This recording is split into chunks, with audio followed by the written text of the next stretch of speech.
এই মুহূর্তের সবথেকে বড় আপডেট, অন্নপূর্ণা যোজনার ৩,০০০ টাকা এখনও বেশ কিছু মহিলা পাননি। তাই তারা খুব চিন্তিত, আর চিন্তিত হওয়াটা খুবই স্বাভাবিক।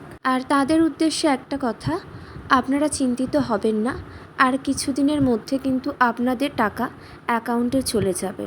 হ্যাঁ, আপনারা যদি ঠিকঠাকভাবে ফর্ম ফিল আপ করেন, সঠিক তথ্য প্রদান করেন, আর এই টাকা পাওয়ার যোগ্য হন, অবশ্যই এই টাকা পেয়ে যাবেন।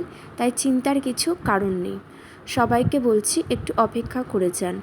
আর আজকে যে তথ্যগুলি তুলে ধরতে চলেছি ভীষণ গুরুত্বপূর্ণ, তাই প্রথম থেকে শেষ পর্যন্ত অবশ্যই আপনারা দেখবেন। দেখুন, অন্নপূর্ণা যোজনার এই ৩,০০০ টাকা ব্যাংক অ্যাকাউন্টে কবে ঢুকবে, আর আপনারা আপনাদের যে স্ট্যাটাস আছে সেটা কিন্তু বারবার চেক করবেন। অনেকেরই কিন্তু এনকোয়ারিতে ছিল, সেটা কিন্তু অ্যাপ্রুভ হয়ে গিয়েছে, তারা কিন্তু টাকা পেয়েছে। আর আপনাদের হয়তো দেখাচ্ছে এখন এনকোয়ারিতে আছে, আপনাদের ফর্মগুলি কিন্তু খুঁটিয়ে দেখা হচ্ছে। আর আপনারা যদি বুঝতে পারেন যে কোনো ভুলভ্রান্তি আছে, শীঘ্রই গিয়ে সেগুলি সমাধান করে নিন। ভুলভ্রান্তির সমাধান না করলে কিন্তু এই টাকা আপনারা পাবেন না। দেখুন, পেমেন্ট প্রসেসিং সরকারি পোর্টাল এবং ডিবিটি সিস্টেমের মাধ্যমে সাধারণত প্রতি মাসের শেষ সপ্তাহে বা পরবর্তী মাসের প্রথম সপ্তাহের মধ্যে যোগ্য উপভোক্তাদের অ্যাকাউন্টে ধাপে ধাপে টাকা পাঠানো হয়। আর ভেরিফিকেশন সংক্রান্ত জরুরি তথ্য দেখে নাও। যাদের আবেদনের সমস্ত তথ্য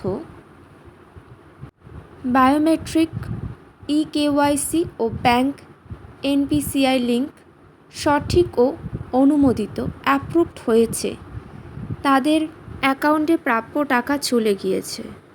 এখনও বলছি, যাদের ডিবিটি লিঙ্ক নিষ্ক্রিয় রয়েছে অবশ্যই তোমরা ডিবিটি লিঙ্ক করে নাও, কারণ এর মাধ্যমেই টাকা পাঠানো হবে। আর এই আগস্ট মাসে কিন্তু লাস্ট, এরপর হয়তো ফর্ম ফিল আপ হতে আবার 1 বছর পর হবে। তোমাদের 1 বছর অপেক্ষা করতে হবে। যারা ভাবছো যে সমস্ত মহিলা এখনও ফর্ম ফিল আপ করবো, তারা খুব দ্রুত করে দাও। করে দিলে কিন্তু তোমরা টাকা পেয়ে যাবে। আর যাদের কোনো ভুলভ্রান্তি আছে খুব দ্রুত সংশোধন করে নাও। সংশোধন না করলে কিন্তু টাকা পাবে না। আর এই সমস্ত তথ্য সঠিক না হলে টাকা পাঠানোও সম্ভব নয়। আর যারা ভুলভ্রান্তি করেছে তাদেরগুলোই কিন্তু বেশিরভাগ রিজেক্ট দেখিয়েছে। আর কিছু কিছু যান্ত্রিক ত্রুটির কারণে শোনা যাচ্ছে যারা ৩,০০০ টাকা পেয়ে গিয়েছে সবারই কিন্তু প্রায় ভেরিফিকেশান করা হবে। সেখানে ভেরিফিকেশান করে যদি দেখা যায় যে কেউ ভুলভ্রান্তি কিছু তথ্য প্রদান করে এই টাকা নিচ্ছে, সেক্ষেত্রে কিন্তু বড় পদক্ষেপ নেওয়া হতে পারে। তাই সাবধান। দেখো, কেন হঠাৎ আবেদন আন্ডার এনকোয়ারি বা পেন্ডিং দেখাচ্ছে। যাচাইকরণ প্রক্রিয়া বা ফিল্ড ভেরিফিকেশনের সময় আবেদনের তথ্যে সামঞ্জস্য না থাকলে বা সরকারি ডেটাবেস আপডেট করার সময় এই স্ট্যাটাস দেখায়। এর মূল কারণগুলি হলো আধার ও ব্যাংক লিঙ্ক,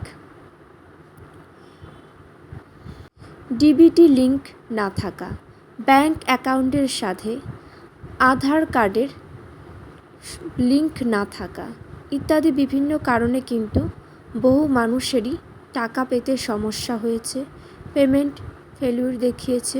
তোমাদের কারোর এমন সমস্যা থাকলে দ্রুত সমাধান করে নাও। আর তোমরা কিন্তু প্রতিনিয়ত নিজেদের স্ট্যাটাসটা চেক করবে। আর কিছুদিনের মধ্যে কিন্তু সমস্ত যোগ্য মহিলারা যারা বাকি আছেন তারা তাদের টাকা পেয়ে যাবে, খুব সম্ভাবনা রয়েছে। তাই একদম চিন্তা করবে না। আমাদের সরকার সমস্ত নারীকে স্বনির্ভর হওয়ার জন্য কিন্তু এই টাকা প্রদান করছে। আশা করছি এই ৩,০০০ টাকায় বহু নারী ধীরে ধীরে স্বনির্ভর হয়ে উঠবে, নিজেদের ইচ্ছে পূরণ করতে পারবে। দেখো, ইকেওয়াইসি অসম্পূর্ণ থাকা, রেশন কার্ড, আধার কার্ড বা পোর্টালে ইকেওয়াইসি সম্পূর্ণ না হওয়া, তথ্যের অসামঞ্জস্য থাকা, আধার কার্ড, রেশন কার্ড এবং ব্যাংক পাসবুকের বানানে বা জন্ম তারিখের সামান্য অমিল থাকলে সিস্টেম তা কিন্তু ফ্ল্যাগ করে রাখে। এগুলো মাথায় রাখতে হবে, এগুলো সঠিক রাখতে হবে। সঠিক না রাখলে কিন্তু তোমাদেরই সমস্যা। সরকারি আধিকারিকদের পুনরায় যাচাই করুন। পঞ্চায়েত, পুরসভা বা বিডিও অফিস থেকে আবেদনকারীরা আসল যোগ্যতা, যেমন অন্য কোনো সরকারি ভাতা পান কিনা বা আয় সীমা ঠিক আছে কিনা ইত্যাদি সমস্ত কিছু কিন্তু তদন্ত করে দেখা হচ্ছে। সেই কারণেই অনেকেরই স্ট্যাটাস আন্ডার এনকোয়ারির মধ্যে আছে এখনও পর্যন্ত। তাই চিন্তা করবে না, খুব নিখুঁতভাবেই কিন্তু সমস্ত তদন্ত হচ্ছে, সেই জন্যই একটু সময় লেগে যাচ্ছে। এই সমস্যার সমাধান কবে এবং কিভাবে হবে? সমস্যার সমাধান কখন হবে? স্থানীয় বিডিও অফিস বা পঞ্চায়েত পুরসভা লেভেলের ডাটা ভেরিফিকেশনে শেষ হওয়ার 15 থেকে 30 দিনের মধ্যে স্ট্যাটাস আন্ডার এনকোয়ারি বদলে অ্যাপ্রুভড হয়ে যাবে। আপনার যা করণীয়, দ্রুত সমাধানের উপায়: ব্যাংকে গিয়ে আধার ডিবিটি চেক করুন। আপনার ব্যাংক অ্যাকাউন্টে দেখে নাও আধার এনপিসিআই ম্যাপার সক্রিয় রয়েছে কিনা তা নিশ্চিত করুন। ডিবিটি চালু করে নিন। কেওয়াইসি সম্পূর্ণ করুন। রেশন কার্ড ও আধারের বায়োমেট্রিক কেওয়াইসি সম্পূর্ণ করা আছে কিনা খাদ্য দপ্তরে পোর্টালে চেক করে নিন। স্থানীয় অফিসে যোগাযোগ করুন। স্ট্যাটাস যদি 1 মাসের বেশি সময় ধরে আন্ডার এনকোয়ারি থাকে তবে প্রয়োজনীয় নথি Aadhaar card, ration card, bank passbook ও আবেদনের প্রাপ্তি স্বীকারপত্র সমস্ত কিছু নিয়ে বিডিও অফিস বা পৌরসভার সমাজ কল্যাণ বিভাগে যোগাযোগ করে এগুলি ম্যানুয়াল ভেরিফিকেশনের জন্য কথা বলুন। নথিপত্র এবং ব্যাংক ডিবিটি ঠিক থাকলে ভেরিফিকেশন সম্পূর্ণ হওয়ার পরই আপনার কিন্তু সমস্ত টাকা আপনি পেয়ে যাবেন। চিন্তা করবেন না। সবাই খুব ভালো থেকো। আজ এতটুকুই।